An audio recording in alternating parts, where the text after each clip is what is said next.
村里人都说我耳后的红痣是不祥之兆，谁靠近我谁就会倒霉，所以爹娘连媒人都没请，只收了5两碎银，就把我卖给了山里暴虐成性的猎户。所有人都觉得我嫁过去就是送死，可没人想到那个传闻中杀人不眨眼的猎户，后来会把我护在身后，对所有欺负我的人说：她是我夫人，谁也动不得。穿上，赶紧走！我娘抓起一件硬邦邦的破夹袄，没头没脸的砸在我身上，指着我的鼻子骂：养你这么大，换5两银子不亏。赶紧去深山里找那个货哑巴，别耽误你弟娶媳妇儿。我冻得直打哆嗦，扑通一声跪在地上。娘，我不去。我一天只吃半个黑面窝头，我多砍柴多喂猪，求您别把我卖进山里。我爹蹲在门槛上，磕了磕旱烟袋，眼皮都没抬一下。不卖你，人家2两银子的定金昨晚就送来了，拿了人家的钱，你就算是死也要给我死在霍家。我弟弟张宝根正满嘴流油的啃着鸡腿，闻言朝我脚边狠狠吐了一口唾沫。扫把星，快滚！翠花家说了，没5两银子彩礼，这门亲事就拉倒。你别赖在家里坏我的好事儿。可是村里人都说那猎户一拳能打死人，他就是个活阎王。我哭得喘不上气，死死抵着门框不肯动。我爹猛地站起身，他就是个活阎王，你也得跟我去！一把薅住我的头发，硬生生将我往院子外头拖。我就这样被一把推出了院门。赶紧滚！这辈子都别再回我们张家村！没有媒人，更没有牛车，我脚上只有一双前头破了洞的单鞋，光着脚踝，深一脚浅一脚地踩在刺骨的雪地里。路过村头那口老水井时，几个正在打水的村妇瞧见我这副模样，立刻凑在一起大声嘀咕：哎呦，张家还真把这丧门星卖给那个货哑巴了。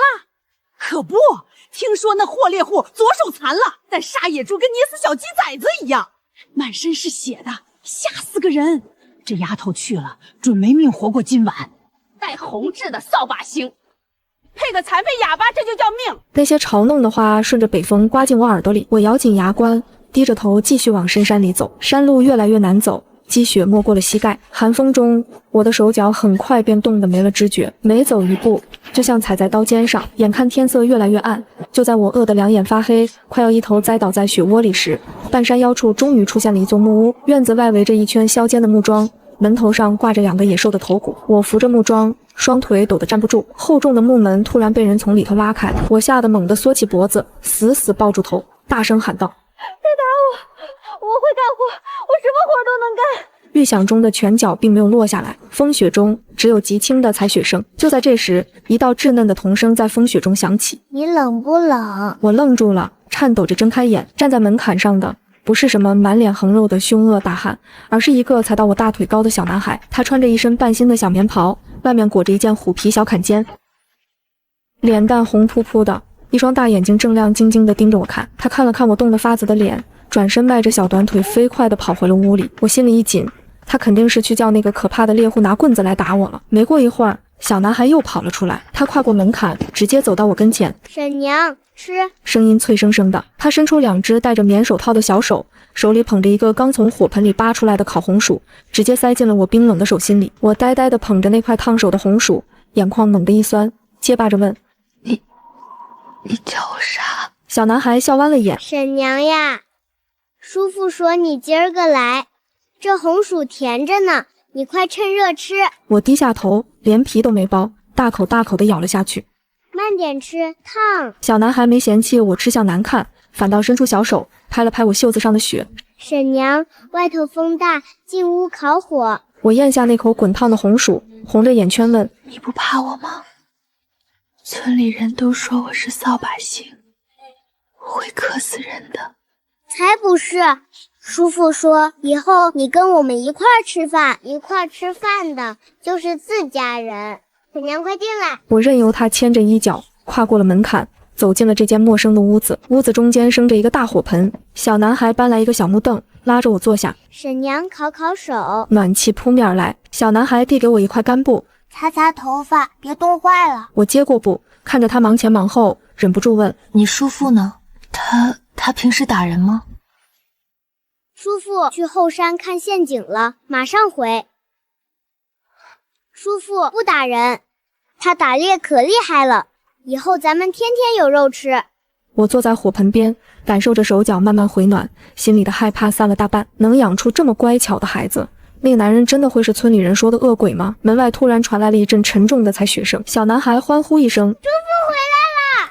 迈着腿朝门口跑去，砰的一声闷响，厚重的木门被一股大力从外头推开，风雪夹着一股浓烈的血腥气，瞬间扑进屋里，把火盆里的炭火都吹得明明灭灭。一个高大的黑影堵在门口，他太高了，肩膀几乎要擦到门框，我吓得猛地站起来，连连后退，后背死死贴在墙壁上。他穿着一身粗布短打，外面罩着一件破旧的羊皮袄，敞开的领口露出大片古铜色的胸膛，上面还蒸腾着淡淡的热气。他又肩上扛着一头野猪，左手却软绵绵地垂在身侧。他的头发上落满了雪，下半张脸长满了凌乱的胡茬，一双眼睛在昏暗的屋子里亮得吓人。村里人的话像锥子一样扎进我脑子里，活阎王，单手撕野猪，杀人不眨眼。小男孩扑过去抱住他的大腿：“叔父，你打到大野猪了！”男人没出声，只是抬起右手，将那头野猪咚的一声砸在堂屋的木地板上，整个屋子仿佛都跟着震了震。他抬手拍掉肩膀上的落雪，目光越过小男孩，直直地落在我身上，那眼神太冷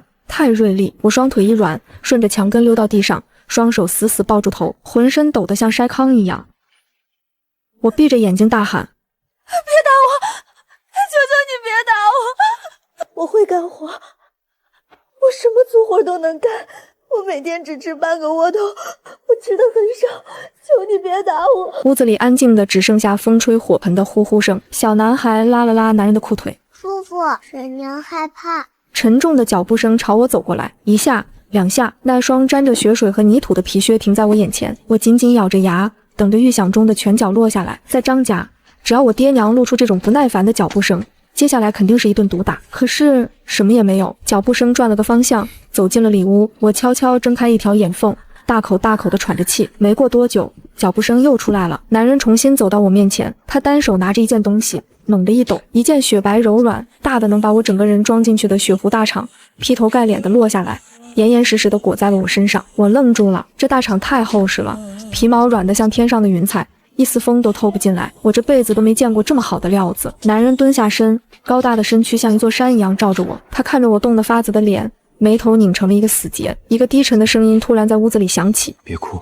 我猛地抬起头，不可置信地瞪大了眼睛。他说话了。村里人不是说霍家猎户是个连话都不会说的哑巴吗？男人的喉结滚了滚，似乎对开口说话这件事感到很生涩。他避开我震惊的视线，目光落在火盆上：“我不打女人。”他再次开口，声音依旧压得很低，沙哑的有些刻意：“以后这就是你的家，把衣裳裹紧。”说完这句话，他站起身，根本不给我反应的时间，单手拎起地上那只大野猪，大步走进了灶间。我呆呆地裹在雪狐大氅里，脑子里嗡嗡作响。我说叔父不打人吧。小男孩凑过来，笑嘻嘻地拉我的袖子：“婶娘不哭了，咱们去火盆边坐着。”我被他拉着坐回火盆边，身上的寒气被大氅和炭火一点点驱散，可我的心却悬在半空。在张家，从来没有白吃的饭，更没有白穿的衣裳。我若是闲着烤火，被我娘看见了，一定会拿烧火棍抽断我的腿。我坐不住了，我把那件名贵的雪狐大氅小心翼翼地脱下来，叠好放在凳子上，然后轻手轻脚地走向灶间。灶间里，男人正在处理那半扇野猪，案板上放着一把又宽又重的大砍刀，他左臂垂着不动，只用右手握刀，手起刀落，咔嚓一声，坚硬的猪骨头被齐刷刷地斩断。我咽了口唾沫，大着胆子走过去，蹲在灶台前：“我来烧火。”我小声说道，赶紧抓起一把干草塞进灶膛，拿起火折子点火。男人停下刀，转头看了我一眼，他沙哑的命令：“出去坐着。”我不冷了，我能干活的。我急了，手里的动作更快了，拼命往灶膛里添柴。我烧火很快，我还会洗碗扫地，你别赶我出去。我怕他觉得我吃白饭，明天就把我退回张家。张家拿了钱，绝不会认我，到时候我只有死路一条。男人盯着我看了一会儿，眉头又拧了起来。他没再赶我，转过身继续剁肉。灶堂里的火苗窜了起来，映得整个灶间暖烘烘的。我一边看着火候，一边偷偷打量他。他干活真的很快，剁好肉，他单手拎起一个大铁锅架在火上，案板旁边放着一个大陶罐。他掀开盖子，里面全是白花花的猪油。他挖了一大勺猪油扔进锅里，又抓了一把葱姜蒜爆香，滋啦，浓郁的肉香味瞬间在灶间里炸开。接着，他把切好的大块野猪肉全部倒进锅里翻炒，倒上酱油，加满水，盖上锅盖。做完这些，他又走到面缸前，我看着他舀出2碗雪白的面粉，没有掺一点点粗糠，是纯白的面。他单手和面，宽厚的手掌在面团上揉捏，面团在他手里很快变得光滑劲道。小男孩从堂屋探进半个脑袋，叔父，我饿啦。马上。男人回了一句，我发现他说话真的很简短，能说2个字，绝不说3个字。大半个时辰后，锅里咕噜咕噜冒着泡，肉香勾得我肚子疯狂地叫了起来。蒸笼里的白面馒头也散发出阵阵麦香。男人掀开锅盖，拿过一个大木盆，将炖得软烂流油的野猪肉全都盛了出来。接着他拿过3个大海碗，我一看要开饭了，赶紧站起身，拍了拍身上的灰。我去外面吃。我指了指门外，男人的动作一顿，转头看我，去哪儿？去门槛那儿蹲着，或者去柴房也行。我低着头，熟练地背诵着张家的规矩。女人不能上桌吃饭，你给我留点面汤就行。我不用碗，我拿瓢喝。我不吃肉的。在张家，但凡有一点荤腥，都是我爹和我弟的。我和我娘只能在厨房吃剩饭，至于上桌，那是绝对不被允许的。灶间里的空气突然冷了下来，男人的脸色瞬间沉得像锅底。他把手里的大海碗重重地磕在案板上，发出一声闷响。过来。他声音冷得掉冰碴子，我吓得一哆嗦，以为自己说错话惹怒了他，磨蹭蹭地挪过去。他突然伸出右手，一把抓住了我的胳膊。他的手掌极大，掌心全是粗糙的老茧，像铁钳一样有力。隔着单薄的衣料，他掌心的温度烫得惊人。他拽着我走出灶间，来到堂屋，一把将我按在主桌的方凳上。坐好。我僵在凳子上，双手绞着衣角，一动都不敢动。男人转身回了灶间，没一会儿，他端着那盆冒着热气的野猪肉出来，重重地放在桌子正中间。接着，他又端来一筐白白胖胖的馒头，拿了一个大海碗放在我面前。随后，他拿起筷子，在木盆里挑拣了一下，夹起一块足足有半个拳头大、肥瘦相间的野猪肉。他手腕一翻，那块肉直接落进了我的碗里。不仅如此，他又夹了2块全是瘦肉的排骨，堆在我的碗尖上。他拉开凳子，大马金刀地坐下，目光沉沉地盯着我。吃。我看着碗里那堆得像小山一样的肉，眼泪在眼眶里直打转，声音都劈了。这太贵重了，我不能吃。我吃了，你和小石头吃什么？我家没那些破规矩。他抓起一个白面馒头，强行塞进我手里。上了我的桌就得吃肉，吃不完不许下桌。小石头自己爬上凳子，抓起一个馒头就啃，含糊不清地说：“婶娘快吃，叔叔炖的肉最好吃了。叔父说你太瘦了，风一吹就跑啦。”我捧着那个热乎乎的白面馒头，眼泪终于吧嗒吧嗒地掉下来，砸在碗里。哭什么？男人眉头皱得更紧了，语气有些生硬。我撒了个谎，胡乱抹了一把眼泪，张开嘴对准碗里那块最大的野猪肉，狠狠咬了一大口，满嘴流油，肉炖得极烂，入口即化，酱香和肉香顺着舌头一直滑进胃里。我这辈子从来没吃过这么香、这么大块的肉。男人没再说话，只是低头大口大口地吃着饭。可每当我碗里的肉快要吃完时，他的筷子就会准时伸过来，夹一块更大的扔进我碗里。多吃点。他低声嘟囔了一句，我一边流泪一边大口咀嚼。夜里风雪停了，第二天清晨天刚蒙蒙亮，我就醒了。多年的习惯让我根本睡不着懒觉。我轻手轻脚地爬起来，穿好衣裳，打算去院子里扫雪。一推开门，一股刺骨的寒气扑面而来。我走到院子里，拿起扫帚刚扫了2下，而后那颗红痣突然像被火星子烫了一下似的，隐隐发热。我愣住了，扔下扫帚，抬头看向远处的深山。天色阴沉的可怕，原本应该飘着白云的山顶，此刻却盘旋着一团团死气沉沉的黑云。风向也不对，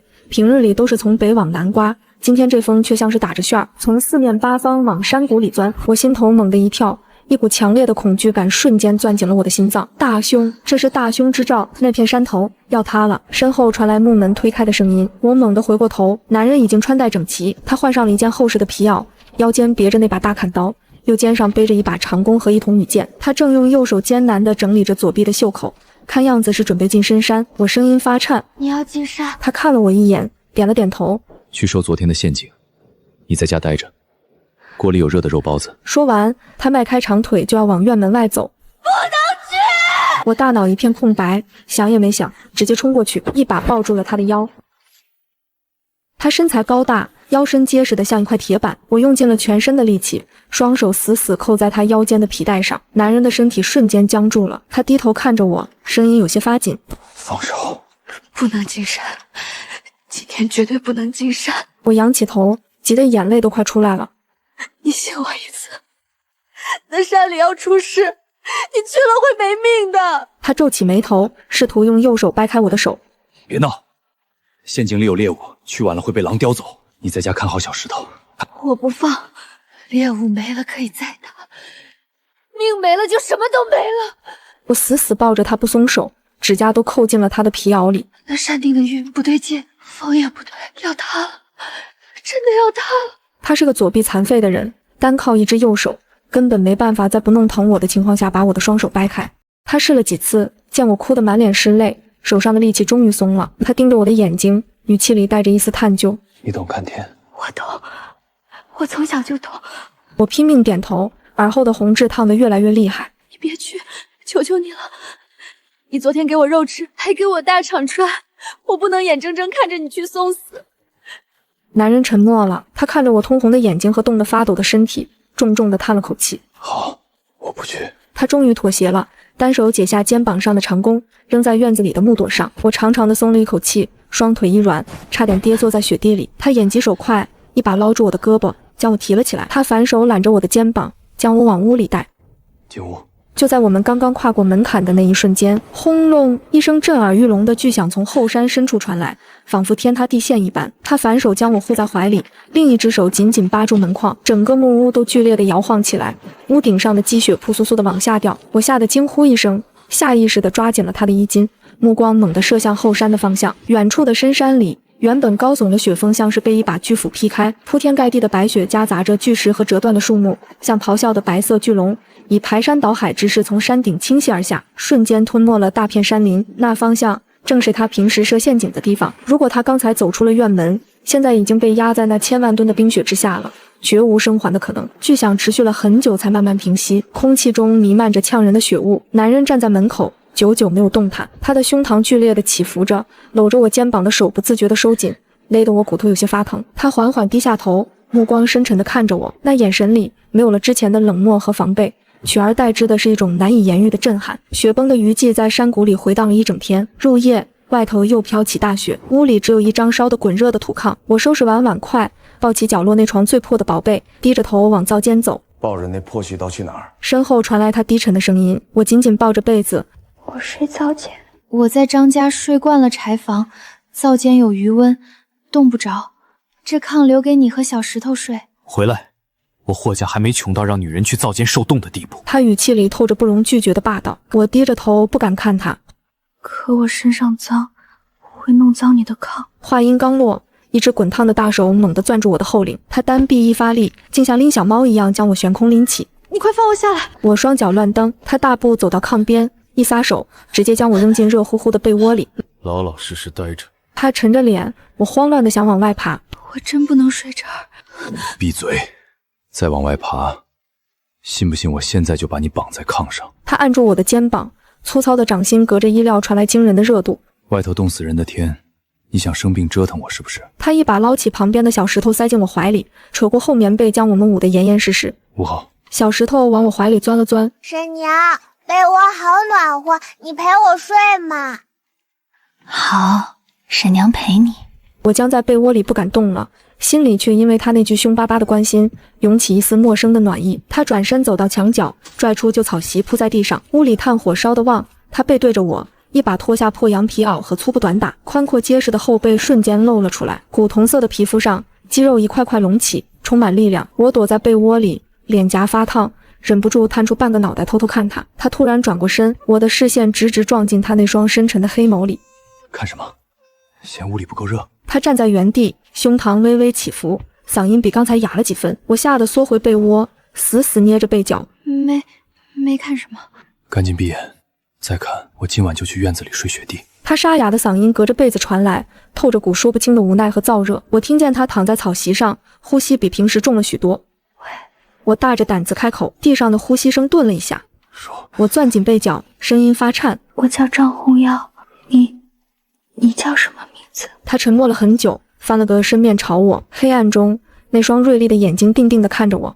霍成。低沉沙哑的两个字砸进我耳朵里。没等我回话，他又低声补了一句：记住了，红料，以后这儿就是你的家，谁也欺负不了你。第二天清晨，天刚亮，霍征就起了身，他去后院翻出前阵子攒下的几张寻常兽皮，用麻绳捆得结结实实，单手拎在肩上。他走回屋，冲我扬了下下巴，穿严实点，跟我下山。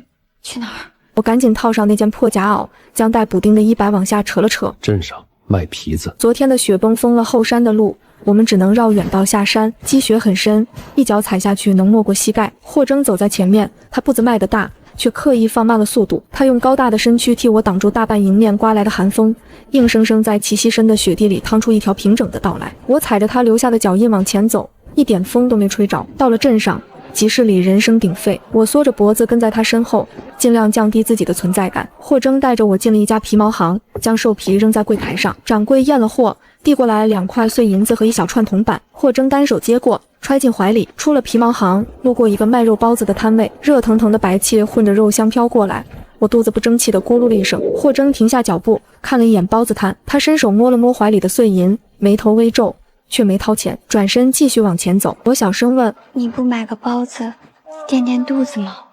早上出来的急，我们都没吃东西。”不，他头也没回。集市上人多眼杂，我这身破烂单薄的夹袄和满是冻疮的手，惹来不少异样的目光。路过一个杂货摊时，2个穿红带绿的妇人盯着我，毫不避讳地嘲笑起来。哎呦，这是哪儿来的小叫花？大冬天的穿个破烂单衣，手上那冻疮烂得硫磺水儿，真够埋汰的。可不是吗？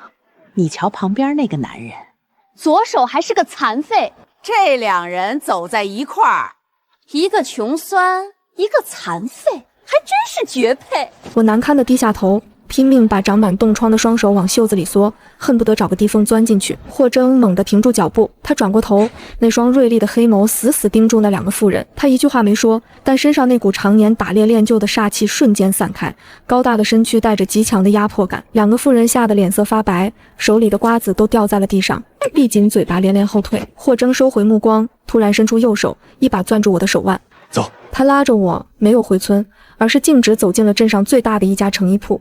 掌柜，霍征将1块碎银重重拍在柜台上，拿最厚实的棉袄，红色的，要他能穿的。掌柜打量了我们一眼，马上眉开眼笑地抱出一件崭新的红棉袄。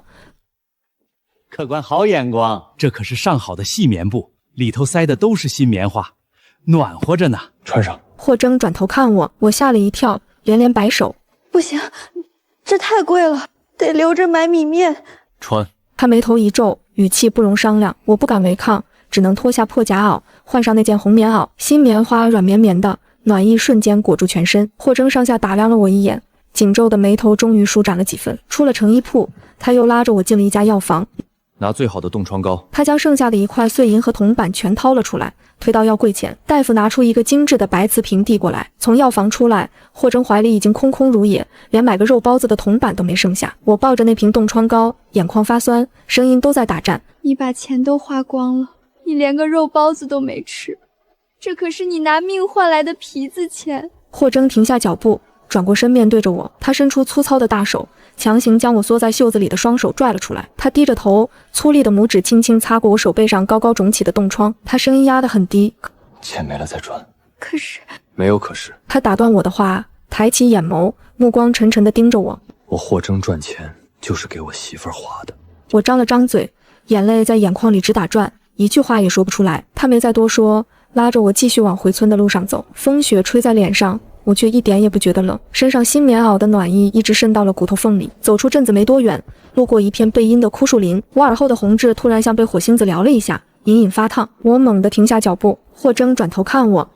怎么？我指着枯树林深处一处积雪极厚的山坳，那边好像有东西。霍征顺着我手指的方向看了一眼，那里地形险恶，平时根本没野兽出没，但他什么也没问，直接抽出腰间的砍刀，在前面替我开路。跟紧我。他叮嘱了一句。我们在齐膝深的雪里深一脚浅一脚的走了一炷香的功夫，终于来到了那个山坳。灌木丛后赫然露出一个隐蔽的深雪坑，坑底几团子黑色的毛球正挤在一起，瑟瑟发抖。霍征猛地顿住脚步，他声音压得很低，带着一丝罕见的错愕。紫貂。我虽没进过深山，但也听村里老人说过，紫貂极难寻，一张完好的紫貂皮能换100两白银，这里竟然有一整窝，足足4只，看样子是被昨天的雪崩惊了。慌不择路掉进了枯树坑里，爬不上来了。霍征将大刀插进雪地，单手解下腰间的粗布口袋，动作极快地将那4只冻得半僵的紫貂装了进去。他扎紧袋口，转头深深看了我一眼。他问：你怎么知道的？我就是觉得那边有东西。我紧张地攥着红袄的衣角，生怕他觉得我是个妖物。霍征没再追问，单手拎起口袋。我们先回镇上吧。我们没有回之前那家小皮毛行，霍征直接带我进了一家气派的当铺。当铺掌柜看到倒出来的4只活紫貂，眼睛都直了。这东西在京城都是达官贵人抢着要的稀罕物，更何况是活的。掌柜一番仔细验看，给出了300两的天价。300两，我这辈子都没见过这么多钱。张家为了5两银子就能把我卖了，这300两能买30个我。掌柜点出3张100两的银票，外加几锭碎银，恭恭敬敬地递过来。霍征单手接过，看都没看，转身走出当铺。刚到没人的巷子口，他突然停下，把那一沓银票和碎银子全塞进我怀里。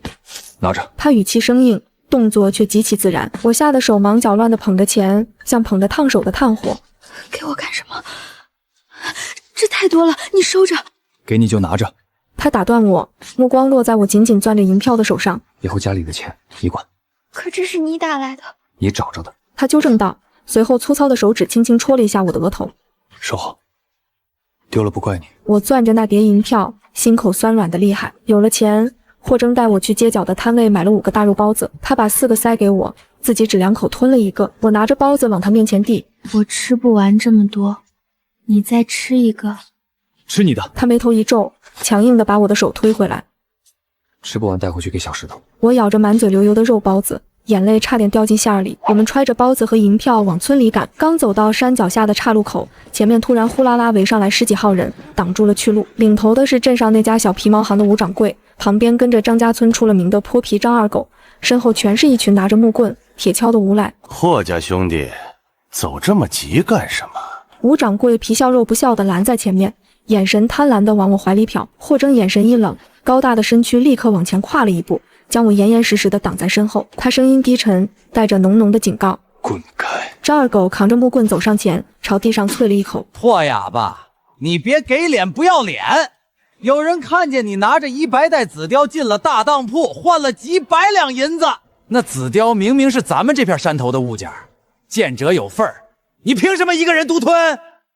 就是，交出200两，今天这事儿干。后面的无赖跟着起哄，我躲在霍征身后，气得浑身发抖。这分明是明抢。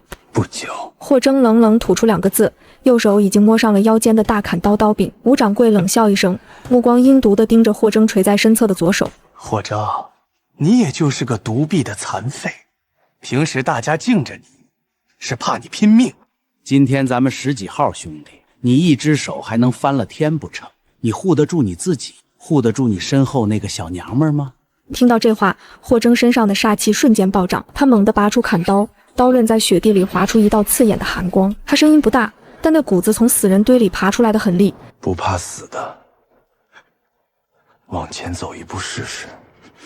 硬是逼得前面几个无赖往后退了半步。张二狗见硬抢讨不到好，眼珠子一转，耍起了无赖。行啊，不给钱也行。张二狗指着半山腰那片地势最低的凹谷，你平时下套子的那片低洼猎场，从今天起归我们了。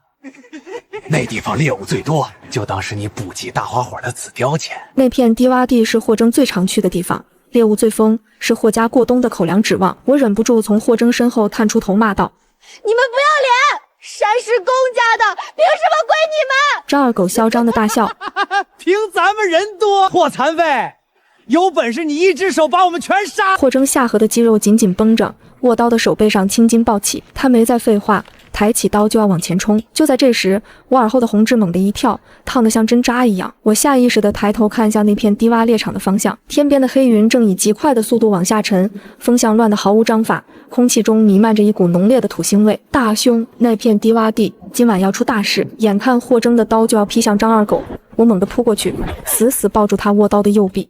别动手！我大声喊道。霍征硬生生收住刀势，低头看我，眉头紧锁。松手！我紧紧抓着他的胳膊，指甲抠进他的皮袄里，凑到他耳边急促地说道：别的，给他们，把那片猎场给他们。霍征眼底闪过一丝错愕，但他看着我焦急的眼神，握刀的手最终还是慢慢垂了下来。那片地给你们。他冷冷地开了口，顺势将砍刀插回腰间。张二狗愣了一下，随即嚣张地大笑起来。算你货残废识相！吴掌柜，走！咱们现在就去低洼地搭棚子，那地方野鸡和狍子最多。今晚咱们就在那儿安营扎寨。吴掌柜也面露得意，带着10几个无赖，兴冲冲地朝着半山腰的低洼猎场奔去。等那群人走远了，霍征才转过头看着我，他眉头微皱。为什么要这么做？我拉着他的衣袖，指着天边越压越低的黑云。你看那云，还有这风里的土腥味儿，今晚肯定有大暴雨。那片低洼地像个漏斗，雨水全往里灌，不出半夜绝对会发山洪。他们去那里搭棚子，就是去送死。霍征抬头看了看天，又深深看了我一眼。好，听你的，回家。他没再多问一句，反手握住我的手腕，带着我大步往山上走。他的手掌宽大温热，将我长满冻疮的手整个包裹在掌心里，挡住了外头刺骨的寒风。刚回到木屋没多久，天就彻底黑了，狂风卷着雪片变成了瓢泼大雨。冬日里下暴雨是极其罕见的反常天象。轰隆，一道惨白的闪电撕裂夜空，紧接着是震耳欲聋的炸雷。雨越下越大，简直像天上破了个窟窿。我坐在火盆边，听着外面狂风砸门的动静，心里一阵阵发紧。到了半夜，雨势不仅没减，反而更猛了。突然，夹杂在雷声中，半山腰的方向传来一阵沉闷的巨响，连带着脚下的木地板都跟着震颤起来。霍征坐在炕沿上，擦着手里的大砍刀，语气平静的没有一丝波澜。是山洪。我捏紧了衣角，那群恶霸真的遭报应了。大约过了1个时辰，院子外头突然传来一阵凄厉的哭喊声和拍门声。霍爷，开门啊！救命啊！是张二狗的声音，透着极度的惊恐和绝望。霍征放下砍刀，站起身走到门后。他没开门，只是冷冷地隔着木门问：干什么？发山洪了！吴掌柜在门外哭得撕心裂肺。我们的棚子全被冲垮了，带去的干粮、空气全没了，有几个兄弟腿都被石头砸断了。霍爷，求您开门，让我们进去躲躲雨，借点伤药吧。那片猎场不是你们硬要的吗？霍征声音低沉，透着刺骨的寒意。我们错了，我们瞎了狗眼，那地方归您，全归您，求您行行好，给条活路吧。门外传来扑通扑通磕头的声音。霍征站在门内，连门栓都没碰一下，他吐出一个字：滚。霍爷，再敲一下门，我剁了你们的手。霍征的语气没有丝毫起伏，却带着让人胆寒的杀气。门外的哭喊声戛然而止，那群人显然知道霍征说到做到，再不敢纠缠，只能互相搀扶着，冒着暴雨连滚带爬的往山下逃命。外头终于清静了，可雷声却越来越大。轰隆，又是一声惊雷，仿佛就在屋顶炸开。我吓得浑身一哆嗦，本能地扯过被子，连头带脚地缩进了被窝里，捂着耳朵瑟瑟发抖。在张家的时候，我最怕打雷，每次雷雨夜柴房漏雨，我就只能缩在湿冷的干草堆里，听着雷声担惊受怕。屋里的油灯被吹灭了，我听见霍征脱下皮袄的声音，接着炕铺微微往下陷了陷，一只强壮有力的手臂连人带被子将我一把捞了过去，我撞进一个坚硬宽阔的胸膛里。怕打雷。霍征沙哑的声音在头顶响起，我躲在被子里轻轻点了点头。他没再说话，只是伸手扯开我蒙在头上的被子。黑暗中，他身上带着一股淡淡的皂角味和男性的体温。他翻了个身，将我完全搂进怀里。他的体型太大了，像一座山一样将我严严实实地罩住。他伸出2只宽大粗糙的手掌，稳稳地捂住了我的双耳，掌心滚烫，雷声瞬间被隔绝在外，变得沉闷而遥远。我贴着他的胸膛，听着他强健有力的心跳声，扑通扑通，一下又一下。那股常年萦绕在心头的恐惧奇迹般的消失了。我微微仰起头，借着窗外偶尔闪过的雷光，看着他近在咫尺的下颌，上面长满了青黑色的胡茬，透着一股粗犷的野性。他明明是个杀伐果断的糙汉，面对那些恶霸时连眼睛都不眨一下，可现在他却用这双拿刀的手小心翼翼地捂着我的耳朵。一股难言的悸动在心底蔓延开来，我鬼使神差地伸出手攀上他结实的肩膀。霍征的身体猛地僵了一下，我闭上眼睛凑过去，嘴唇轻轻贴上了他满是胡茬的下巴。胡茬有些扎人，带着属于他的滚烫温度。捂在我耳朵上的大手猛地收紧了，霍征的呼吸瞬间变得粗重，胸膛剧烈地起伏起来。他在黑暗中低下头，那双眼睛像着了火一样盯着我。他声音哑得可怕，喉结疯狂滚动。你知道自己在干什么吗？我红着脸没有退缩，反而将脸颊贴近他的颈窝，小声说：我知道。外面的雷雨还在疯狂地肆虐，狂风拍打着木窗，屋内的温度却高得吓人。他身上的热度透过单薄的衣料源源不断地传过来。第二天天亮时，外头的雷雨已经停了，我睁开眼，旁边的被窝空了，我撑着身子坐起来，看见霍征正坐在窗边的木凳上，他光着膀子，眉头紧紧拧着，右手正用力揉捏着垂在身侧的左臂。昨夜那场大雨让他的旧伤复发了，我赶紧披上红棉袄，下炕走到他身边。胳膊疼，我伸手覆上他冰凉的左臂，他动作一顿，顺势反手握住我的手，将我拉到腿上坐下。老毛病，阴雨天就犯。他声音还有些刚醒的沙哑，拿过一旁的皮袄将我裹住。怎么不多睡会儿？我吵着你了？没有。我摇摇头，看着他毫无血色的左臂，心里一阵揪痛。这伤就没法子治吗？寻常草药没用。他粗糙的拇指蹭了蹭我的脸颊。别瞎操心，死不了。不行，得治。我站起身，今天跟我进山，拉着他往外走。霍征拗不过我，只能背上弓箭，带上小石头，跟着我进了雨后的深山。山路泥泞，我凭着直觉在深山里绕了2个时辰。走到一处陡峭的绝壁前时，我耳后的红痣突然一阵阵发烫。我仰起头，指着绝壁半腰处一道狭窄的石缝，我笃定地说：“那里头有东西，能治你的手。”霍征眯起眼睛看了一会儿，皱起眉头：“是雪莲，但那石缝太窄，只有半尺宽，我进不去。”叔父，我能进。小石头扯了扯霍征的裤腿，仰着小脸说：“我瘦，我爬进去摘。”霍征犹豫了一下，看着小石头坚定的眼神，最终点了点头。他用麻绳在小石头腰上绑了个死结，另一头死死攥在自己右手里，将小石头一点点吊了上去。没过多久，小石头灰头土脸地钻了出来。婶娘，摘到了！怀里紧紧抱着一株通体雪白、散发着异香的雪莲，我赶紧接过来，捧在手里。回到家，我立刻生火熬药。雪莲的药性极烈，霍征喝下那碗黑乎乎的药之后，浑身冒出大汗。半个时辰后，他猛地睁开眼，他缓缓抬起那只垂了多年的左臂，五指猛地收拢，握成了一个结实的拳头，骨节发出咔咔的脆响。我紧张地问：“有劲儿了？”霍征没说话，他站起身，突然伸出双手，一左一右将我紧紧抱进怀里。他下巴抵在我的头顶，声音低沉发颤：“以后能用2只手抱你了。”夜里，小石头在里屋睡熟了，霍征坐在油灯下，用刚痊愈的左手细细擦拭着那把大砍刀，刀锋映着昏黄的灯光，折射出冷硬的寒芒。他突然放下刀：“红瑶，过来。”冲我招了招手。我走过去，被他一把拉着坐在腿上，他宽大的手掌包着我的手，沉默了很久，才沙哑地开口：“我的左手不是打猎手的伤，是刀伤。”他语气平静，却透着一股压抑的血腥气。我猛地瞪大眼睛，震惊地看着他。5年前，奸相赵松伪造密信，诬陷我爹通敌叛国。霍征眼底泛起猩红，搂着我腰的手收紧了。霍家满门抄斩。霍征眼底泛起猩红，搂着我腰的手收紧了。我大哥拼死杀出一条血路，把我从死人堆里推了出来。我左臂挨了一刀，从护城河里逃出来，隐姓埋名躲进这深山里。那小石头，我声音发颤。他是我大哥留下的唯一骨血。霍征闭上眼，将头埋进我的颈窝。我装哑巴，装残废，就是为了保住他，也为了等一个机会，拿到赵松当年伪造密信的铁证，替霍家洗刷冤屈。我心口疼得像被针扎，我反手抱住他宽阔的后背，眼泪无声地落进他的衣领里。我更紧地抱住他。一定会报仇的，我帮你，我们一起。霍征的手臂刚痊愈没几天，山里的天就变了。傍晚时分，山谷里突然起了一场浓得化不开的大雾，温度骤降。我站在院子里，红痣突然烫得像火烧一样疼，风里夹杂着一股极重的煞气。我跑回屋，霍征一把抓住他的胳膊。山里来人了，很多人带着刀。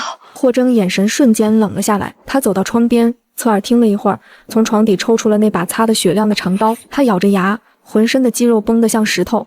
是他们，当年替赵松紧要伪造秘书的那些悍匪余党，朝廷悬赏抓他们，他们竟然逃进这深山里来了。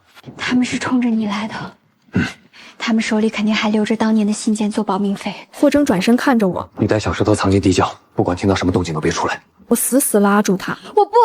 雾太大，你一个人对付不了那么多人。东南角的枯树林里有一大片泥沼，这会儿雾气最重，根本看不清路。”霍征眼睛一亮：“我带你绕到他们后面，把他们引进去。”我看着他，霍征深深看了我一眼，没再废话，反手握住我的手：“跟紧我。”浓雾中，那些悍匪像无头苍蝇一样在山林里乱转。我凭着对地利的直觉，带着霍征在没有路的林子里穿梭，悄无声息地将那群人引向沼泽地。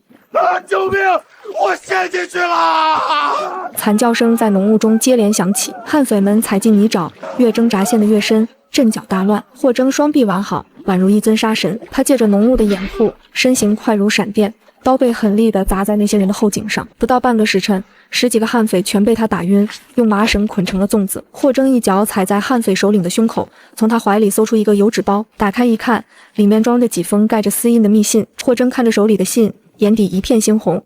找到了，我霍家满门的冤屈终于能洗清了。拿到铁证，我们准备进京。为了筹集路费，也为了掩人耳目，我用剩下的雪莲残根和山里的珍稀药材，在镇上租了个小铺面，开了一家药膳铺。铺子不大，但药膳味道好，还能强身健体，生意很快红火起来。小石头穿着一身小马褂，站在柜台后头拨算盘，像模像样。这天中午，铺子里正忙着，门口突然传来一声尖锐的叫骂：“好你个死丫头，自己在这吃香喝辣，连亲爹娘的死活都不管了！”我抬起头，我那生母穿着一身满是补丁的粗布衣裳，叉着腰站在铺子门口，身后还跟着我爹和我弟张宝根。铺子里的食客纷纷停下筷子看热闹。我冷下脸走出柜台：“你来干什么？”“我来干什么？我来拿钱！”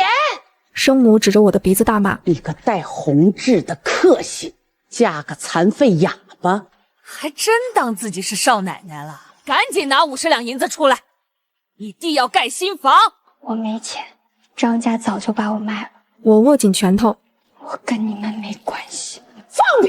你身上流着老娘的血！”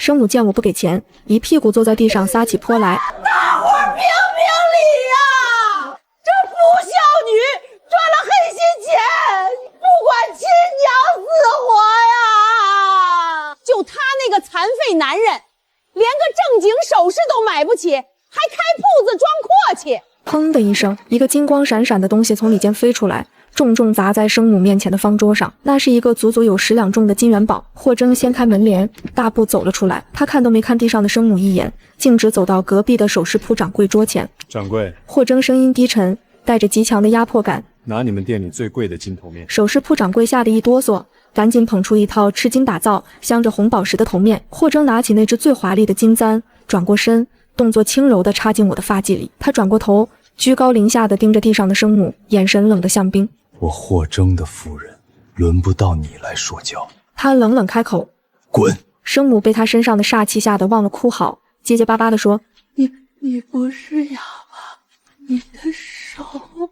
那还有坏人！柜台后的小石头突然大喊一声，2条半人高、毛色水亮的大黑狗猛地从后院窜了出来，呲着白牙，直接扑向张家3人。哎呦，救命啊！张宝根吓得连滚带爬，我爹和我娘也顾不上要钱了，连鞋都跑掉了一只，被2条大狗追着一路逃出了镇子。铺子里爆发出一阵哄笑声。霍征低头看着我发髻上的金簪，粗糙的指腹轻轻刮了一下我的脸颊，他低声说：“好看。”拿到赵松伪造密信的铁证后，我们没有在镇上多留，收拾好干粮和行囊，我关了药膳铺。霍征雇了一辆宽敞结实的马车，带着我和小石头直奔京城。连着赶了半个月的路，天公不作美，一连下了好几天的冻雨。这天傍晚，马车走进了一片荒无人烟的峡谷，天黑的伸手不见五指，马蹄在泥水里直打滑。前面有亮光，霍征坐在车辕上，抹了一把脸上的雨水，扯住缰绳。那是一间孤零零开在官道旁的客栈，挑着2盏被风吹得东摇西晃的破灯笼。“今晚在这儿歇脚。”霍征跳下马车，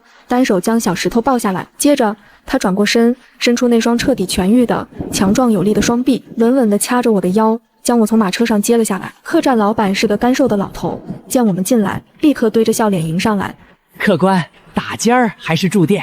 外头雨大，快楼上请。”霍征要了一间上房，点了几道热菜。店小二端着托盘进屋，放下饭菜和一壶热茶，笑眯眯地退了出去。我刚端起茶壶想倒水，一股极淡的甜腻意味顺着热气钻进鼻腔，我耳后的红痣微微一跳，隐隐发紧。“别喝！”我一把按住霍征要去拿筷子的手。霍征动作一顿，黑眸瞬间沉了下来。“怎么了？”我压低声音：“这茶里加了曼陀罗花粉，饭菜里也有。”指了指紧闭的木窗：“这客栈建在峡谷的风口上，风从窗户缝里往里灌。如果我没猜错，等会儿还会有人往屋里吹迷烟。这是家吃人不吐骨肉的黑店。”霍征冷笑一声，眼底闪过一丝嗜血的狠厉。“带着小石头躲到床底下去。”他站起身，一把抽出腰间的大砍刀。“不管听见什么动静，别出声。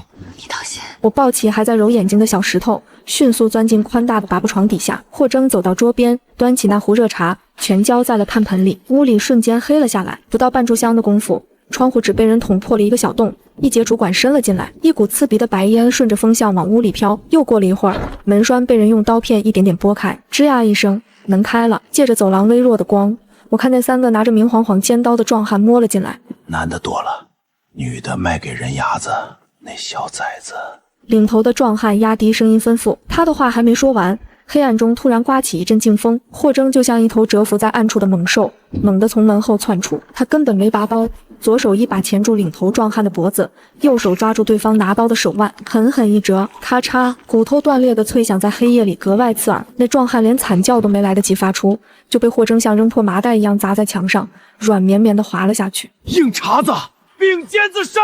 剩下2人大惊失色，挥刀就砍。霍征侧身避开刀锋，双臂肌肉瞬间暴起，他左拳重重击退其中一人，右手顺势夺过另一人的尖刀，用刀背狠狠击中对方的后颈，将其干脆利落的击晕。不过眨眼间的功夫，3个贼人全躺在地上，死死昏了过去。霍征走过去，用脚踢开地上的尖刀，从怀里掏出火折子点亮油灯。他走到床边，蹲下身，出来吧。我抱着小石头从床底爬出来，霍征伸出宽大的手掌，一把将我拉起，顺势将我挡在身后，不让我看地上那几个满脸是血的贼人。他低头看着我，声音有些发紧。吓着没？我摇摇头，没有。他粗糙的拇指用力蹭了蹭我脸颊上沾着的灰，紧绷的下颌线松了松。他低声说了一句，语气里透着一丝笨拙的夸奖：干得好，去收拾东西，这地方不能待了，连夜走。我们连夜赶着马车离开了黑店，顺着峡谷的官道继续往前走。雨下得更大了，山道两旁的树木被风吹得东倒西歪。天刚蒙蒙亮时，我们走进了一处狭长的葫芦谷。我坐在马车里，耳后的红痣突然像被火星子烫了一样，剧烈地疼了起来。我猛地掀开车帘，看向右侧那座高耸的逆山，山体上的树木正以极其缓慢的速度往下倾斜，浑浊的黄泥水像瀑布一样从山顶往下淌。霍征，快停下！我大喊出声，山要塌了，是泥石流！霍征猛地勒住缰绳，马车在泥水里滑行了10几步才停稳。就在这时，一阵整齐划一的脚步声和马蹄声从山谷前方传来。我探出头，只见峡谷前方的拐角处，一支穿着铁甲的军队正冒雨行军，少说也有上千人。他们行进的方向正好是那座即将崩塌的泥山正下方。我急得直拍车门，前面有军队，他们走过去正好被埋在底下，得拦住他们。霍征抬头看了一眼摇摇欲坠的山体，没有一丝犹豫，一把抽出马鞭，坐稳了。他猛抽马背，马车不仅没有后退，反而像离弦的箭一样朝着那支军队狂奔而去。距离那支军队还有几十步时，霍征猛地勒停马车，高大的身躯直接站立在车辕上，气沉丹田，发出一声震耳欲聋的怒吼：本军赤步后退！这声怒吼穿透了暴雨，军队前方的几个骑马的将领立刻勒住缰绳，纷纷拔出腰间的佩剑。大胆狂徒，竟敢阻拦镇北军行军！一个副将怒喝道。我站在霍征身后，指着右侧的山峰大喊：往上看，泥石流要下来了！领头的一位须发皆白、穿着重甲的老将军闻言，猛地抬头看向山顶。几乎就在同一瞬间，一阵让人头皮发麻的轰鸣声从山顶炸开，成千上万吨的黄泥、巨石和连根拔起的古树，像一头咆哮的土龙，以排山倒海之势从山上倾泻而下。后撤！老将军目眦欲裂，声嘶力竭的大吼：全军后撤！士兵们疯狂往后退，轰隆隆，泥石流贴着军队前锋不到30步的地方砸了下来，瞬间填平了前方的峡谷，溅起的泥浆足足有几丈高。如果霍征没有拦住他们，这支军队的前锋营此刻已经被活埋了。全军死寂，只有暴雨砸在铁甲上的声音。老将军惊出一身冷汗，他抹了一把脸上的泥水，策马走到我们的马车前。老将军在马背上抱拳，目光落在霍征身上：多谢壮士出言相救，我镇北军将士性命。霍征没有说话，他站在车辕上，任由暴雨冲刷着他的脸庞，那双深沉的黑眸死死盯着眼前的老将军。老将军看着霍征那张轮廓分明的脸，又看了看他腰间挂着的那把特制的大砍刀，浑身猛地一震。他不敢置信地瞪大眼睛，翻身下马，连踩进泥坑里都浑然不觉，跌跌撞撞地往前走了2步。你这把刀！老将军的声音抖得不成样子，眼眶瞬间红了。霍征喉结剧烈滚动了一下，双手紧紧握成拳。霍征沙哑着嗓子喊出了一个称呼：出书。老将军双膝一软，直接跪在了泥水里，仰起头，老泪纵横。少将军，真的是你，你还活着！老将军哭得撕心裂肺，重重的在泥地里磕了一个头。末将出镇威，叩见少将军。身后上千名镇北军将士见状，齐刷刷的单膝跪地，铁甲碰撞的声音响彻山谷。霍征跳下马车，双手将楚老将军扶了起来。楚叔，我爹的案子有铁证了。霍征从怀里掏出那个油纸包，眼神锋利如刀。我这次进京就是要告御状，剁了那老贼的脑袋。楚老将军看着那个油纸包，激动得浑身发抖。他猛地转过身，拔出腰间的长剑，直指京城的方向。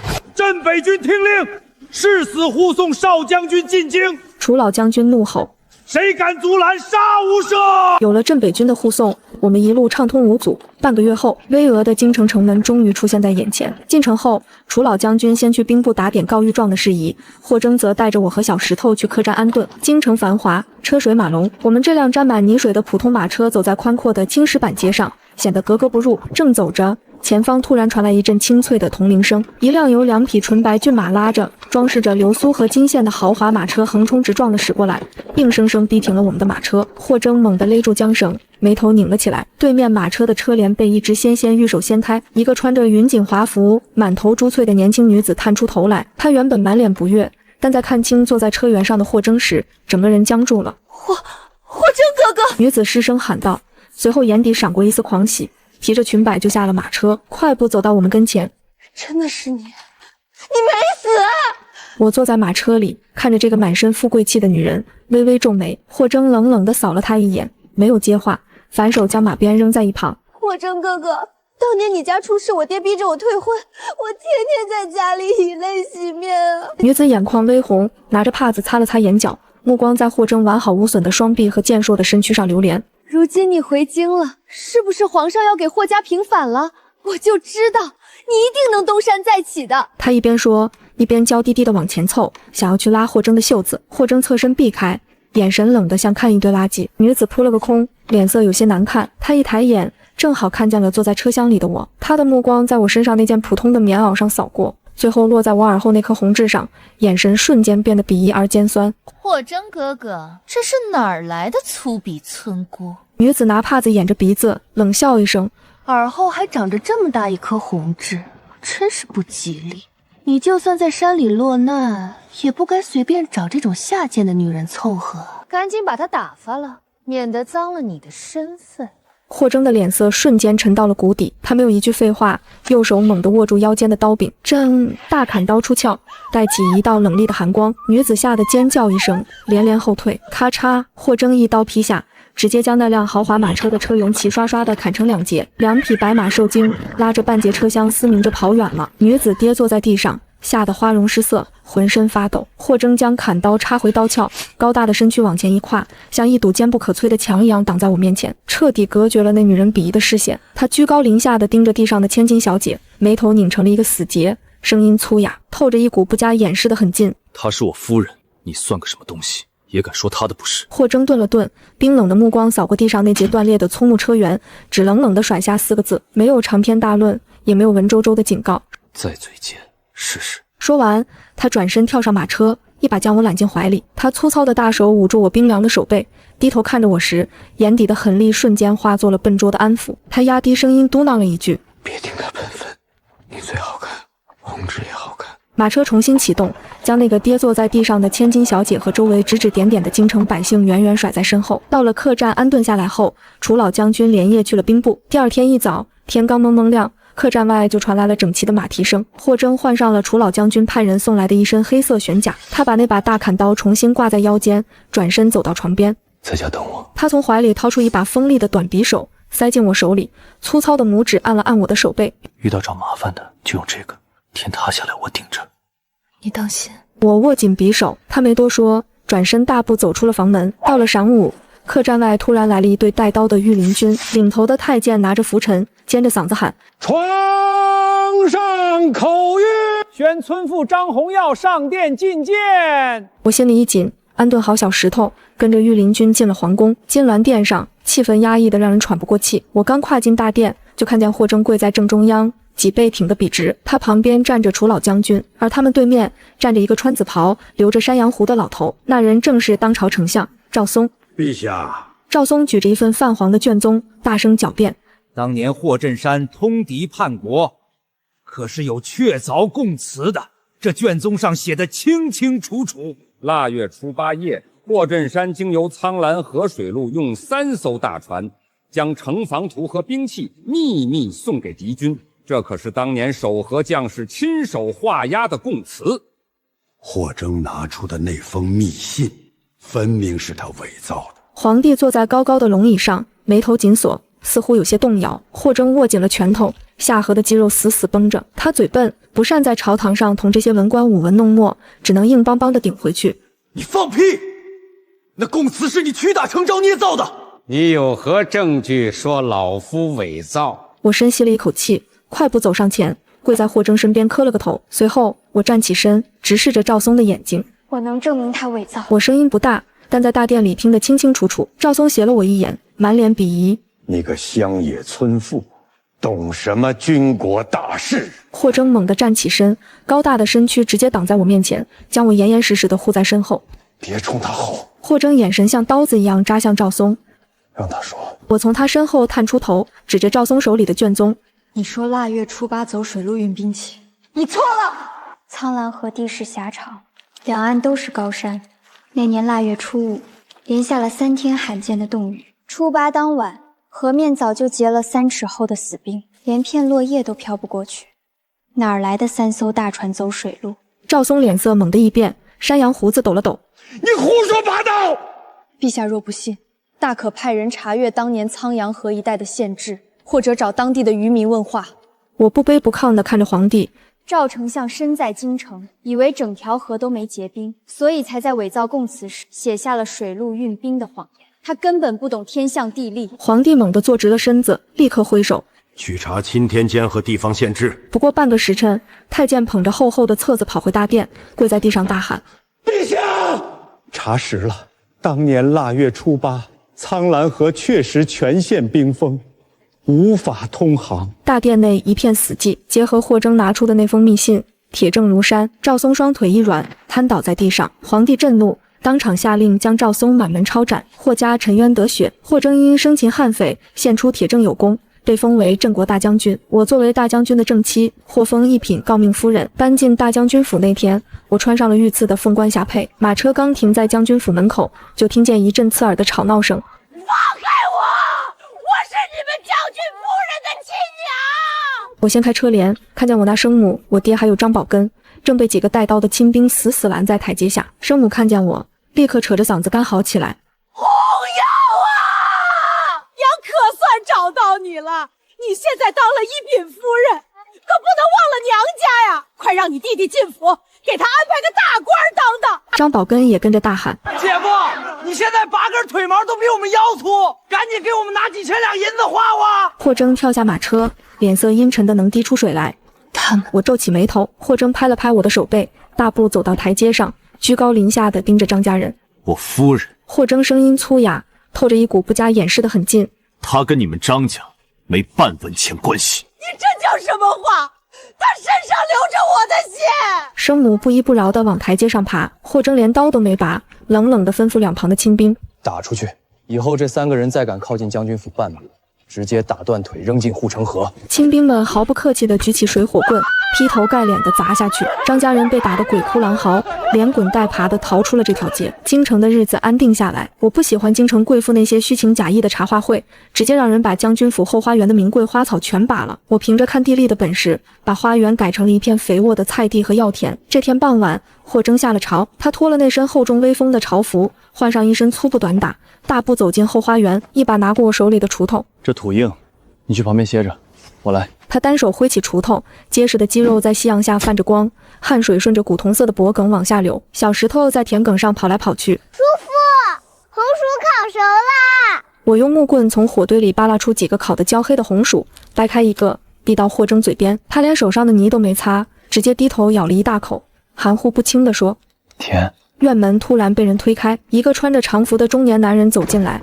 身后跟着楚老将军，是皇帝微服私访。皇帝闻着味走过来，看着这满院子的菜地，大笑起来。霍爱卿，你这大将军府倒成了农家院了。霍征把锄头一扔，拍了拍手上的泥，语气硬邦邦的：臣就喜欢种地。我赶紧递过去一个烤红薯，您尝尝自家种的。皇帝接过红薯，咬了一口，赞不绝口。好，比御膳房的山珍海味还香。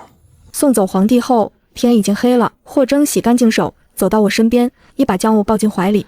累不累？他低声问。不累。我靠在他宽阔的胸膛上，听着他沉稳的心跳。霍征低下头，扎人的胡茬轻轻蹭过我的脸颊。明天把西边那块地也翻了。他收紧了手臂，声音沙哑又认真。你想种什么，我都给你种。我被他蹭得发痒，忍不住起了坏心眼，仰起头凑到他耳边小声嘟囔：那我想种点甜的。下一秒，他突然低头，温热的唇轻轻吻在我的额头上。哎呀，你干嘛？我羞得红了脸，他眼底带着得逞的笑意。种好了。将我打横抱起往屋里走，